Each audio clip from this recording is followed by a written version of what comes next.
Well, M. Night season has rolled around again and it's time for his next movie. Let's talk about Knock at the Cabin.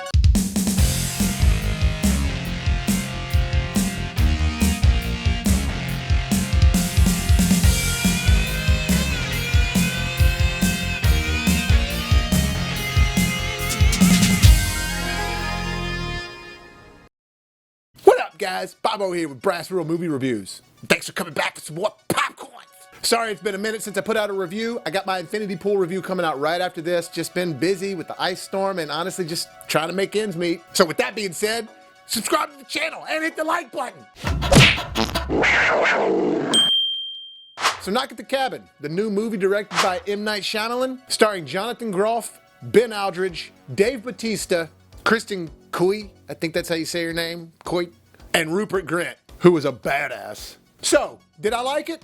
I did. I enjoyed the hell out of it. But I mostly enjoy all of M. Night's movies. It's really just about, does that twist at the end make it or break it? And sometimes the twist truly makes it, and sometimes the twist just sort of lets the movie down. I've said this for a while now. I love M. Night as a filmmaker. I think he's very original. I love that he takes risks. I love that he funds all of his own films. And to me, that's the depiction of a true artist. Someone who wants to do something new and different every time they create rather than just cookie cutter themselves. That is becoming a moneymaker and a businessman, not an artist.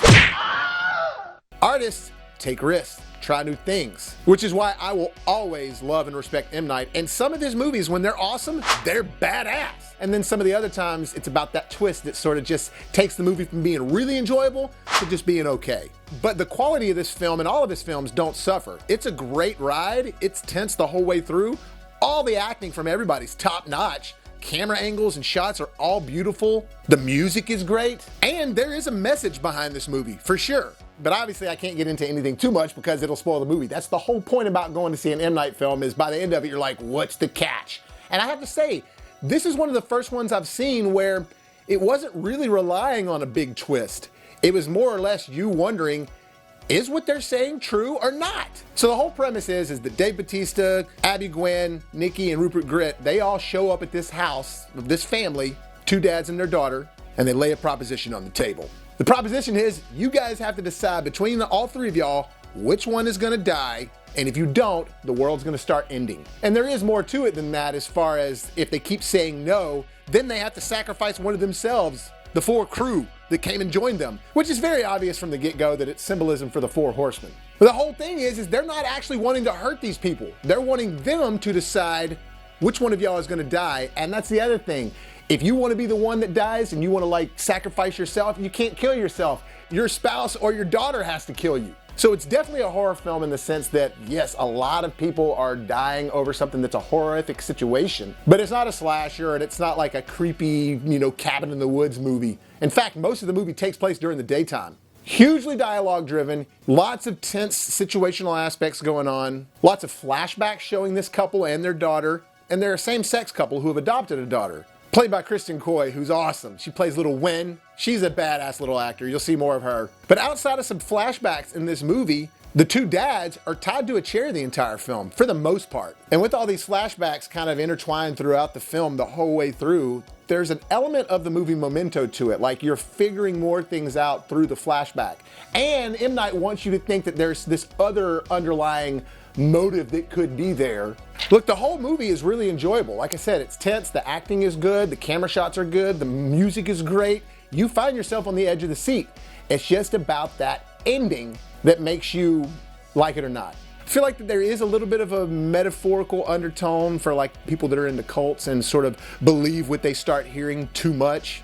The movie isn't that. There's just an element of that in there. And there's an element of just people who judge other people because they're different. Lots of little things thrown in to make you think, but ultimately it's just about the end of the world happening unless these people decide to sacrifice one of themselves. And of course you can't have an M. Night movie without having M. Night do a cameo in his own film. And in this one it was really good. I really enjoyed it. Found myself giggling a little bit. So, I have to talk about this just because I want to say it as part of my review. Spoiler alert. If you don't want to know the ending, I'm about to talk about it right now. And the only reason I'm talking about it is because it has a huge impact on my rating for this film. So, spoiler alert! So in M. Night's movies, there's always that thing you're waiting for, the twist, or the unveiling at the end, the moment to where you're gonna go, and in this movie, there's not necessarily a twist. You're waiting to find out, Are these people telling the truth? Is the world going to end if this sacrifice doesn't happen? And there is a moment to where you go, oh, shit. But it's not a twist. It's just you finding out that they're right. The world is ending. And then the movie takes a huge turn to where, spoiler alert, one of the guys sacrifices the other one. I don't know. I didn't really understand what they were trying to say with that. It's like in Old. They find out that they're on this island. They found this place that makes everyone age super fast, but because of that, they're able to do all these crazy researches and make up all these vaccines and cures for things, but they never explain to you why the island is there.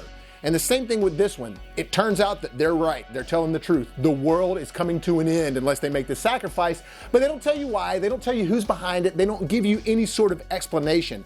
It's just basically the second coming, Revelation, the rapture. And obviously there's the 4 horsemen thing there, which they address at the end and all that. So overall, enjoyed the hell out of this movie until it got to the ending. And it's not that I didn't think it was a good ending. I just found myself sort of letting out a sigh, being like, all right. That's it? There's no like bing, bang, boom, like, oh! No, you just find out that it's true. So for me, the movie was real decent going into it, but once the ending and the unveiling hit, it turned the movie into real mid. But I will always keep going to see M. Night movies because I do think he's a great filmmaker and I enjoy the ride every time. It's just always about that conclusion that makes it or breaks it for me. But I'll still add it to the collection because it is a good movie the whole way through and it is a thinker. I'm sure it's one of those things I'll rewatch it again and probably enjoy it more or less, who knows. Well, that'll do it for this review, guys. Thank you so much for clicking on this video. Hit that like button and if you haven't done so already, hit that subscribe button so you can help us make it to the top. And as always, if life gives you lemons, make some hot, fresh popcorns.